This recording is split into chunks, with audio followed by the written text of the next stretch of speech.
స్వదేశ్ మీడియాకు స్వాగతం. ఇటీవల కాలంలో ప్రభుత్వ ఉద్యోగులపై రాజకీయ నాయకుల దౌర్జన్యాలు, దాడులు పెరిగిపోయాయి.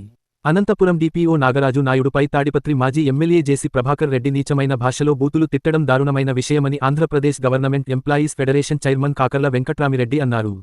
వెంకట్రామిరెడ్డి మాట్లాడుతూ, 2 రోజుల కిందట ఆళ్లగడ్డలో ఈఓఆర్డీ మీద జరిగిన దాడి ఘటన నుంచి తేరుకునే లోపే అనంతపురం జిల్లాలో ఏకంగా జిల్లా స్థాయి అధికారిపై దౌర్జన్యానికి దిగడం ఉద్యోగులందరినీ భయభ్రాంతులకు గురిచేస్తోంది.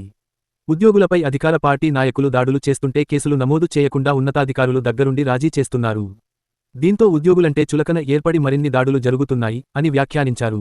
జిల్లా స్థాయి, మండల స్థాయి అధికారుల మీద బహిరంగంగా దాడులు, దౌర్జన్యాలు జరుగుతుంటే ఆ వీడియోలు సోషల్ మీడియాలో చక్కర్లు కొడుతున్న ఎలాంటి చర్యలు తీసుకోకపోతే ఇక కింది స్థాయి సాధారణ ఉద్యోగుల పరిస్థితి ఎంత దయనీయంగా ఉంటుందో ఊహించండి.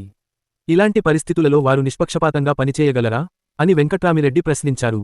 కూటమి ప్రభుత్వ ఉద్యోగులకు ఇచ్చిన మొట్టమొదటి హామీ ఉద్యోగుల గౌరవాన్ని పెంచుతాము, ఉద్యోగులకు అనుకూలమైన పని వాతావరణం కల్పిస్తామని చెప్పారు. కానీ వాస్తవంగా ఏం జరుగుతుందో మనం చూస్తున్నాము. ఆర్థిక సమస్యలంటూ ఉద్యోగులను ఇచ్చిన హామీలు అన్నింటినీ అటకెక్కించిన ప్రభుత్వం కనీసం ఇలాంటి హామీని కూడా అమలు చేయలేదా? బహిరంగంగా దాడులు జరుగుతున్నా, ఆ వీడియోలు టీవీల్లో వస్తున్నా ప్రభుత్వం ఎందుకు స్పందించడం లేదు? ప్రభుత్వం స్పందించకపోవడం వల్లే దాడులు పెరుగుతున్నాయి అని ఆవేదన వ్యక్తం చేశారు.